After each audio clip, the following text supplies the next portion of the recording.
വെടിക്കെട്ട് നിരത്തി വെച്ചിരിക്കുന്നതിൻ്റെ പുറത്ത് വെള്ളം ഒഴിച്ചു കളയും എന്ന് പറഞ്ഞ് ഭീഷണിപ്പെടുത്തിയത് ആരുടെ നിർദ്ദേശപ്രകാരം അതും അറിയണം. ഇലക്ഷൻ ആയതുകൊണ്ട് ഞാൻ മിണ്ടാതിരിക്കുന്നതാണ്.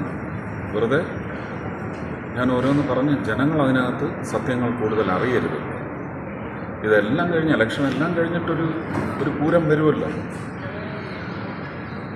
ഇത് ഈ കൊലച്ചതി ജനങ്ങളോട് ചെയ്ത് അവർക്ക് അവകാശപ്പെട്ടതായത്. തിരുവമ്പാടി ദേവസ്വമായാലും പാറമേക്കാവ് ദേവസ്വമായാലും അതിൻ്റെ നിർവാഹകർ മാത്രമാണ്. അവർക്കത് സ്മൂത്തായിട്ട് ഇത്രയും കാലം ചെയ്തവരല്ലേ.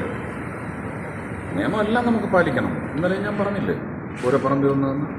നിയമങ്ങൾ പാലിക്കുന്നതിനകത്ത് ഒരു ചോർച്ചയും വരുത്താനൊക്കത്തില്ല. ഗവൺമെൻറ് പറയുന്ന അളവിൽ നിൽക്കണം. അത് കോടതി പറഞ്ഞതാണ്. ആ കോടതി പറഞ്ഞ അളവിന് പുറത്ത് നിൽക്കണം. നമ്മളെല്ലാം നമ്മളുടെ തന്നെ കാവൽക്കാരാണ്. അതൊക്കെ ജനങ്ങൾക്ക് നന്നായിട്ട് അറിയാൻ